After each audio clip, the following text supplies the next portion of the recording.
ಕನ್ನಡ ಚಿತ್ರರಂಗದ ಹಿರಿಯ ನಟ ಸರಿಗಮ ವಿಜಯವರ ಅಂತ್ಯಕ್ರಿಯೆಯನ್ನು ನೆರವೇರಿಸಲಾಗಿದೆ ಅನ್ನೋದರ ಮಾಹಿತಿ ಲಭ್ಯ ಆಗ್ತಾ ಇದೆ.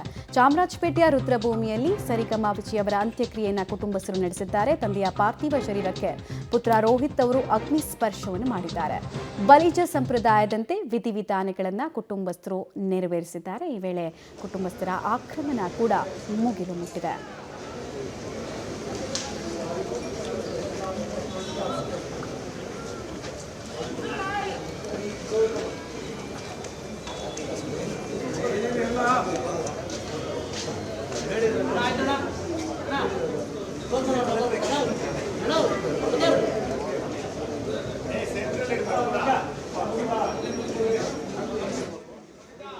ಸರಿಗಮ ವಿಜಯವರು ಪಂಚಭೂತಗಳಲ್ಲಿ ಲೀಲಾಗೋಕ್ಕೂ ಕೆಲ ಸಮಯಕ್ಕೂ ಮುಂಚೆ ಅವರ ಕುಟುಂಬಸ್ಥರು ಅಂತಿಮ ವಿಧಿವಿಧಾನಗಳನ್ನು ನೆರವೇರಿಸ್ತಾ ಇರೋದನ್ನು ಗಮನಿಸ್ತಾ ಇದ್ದೀರಾ.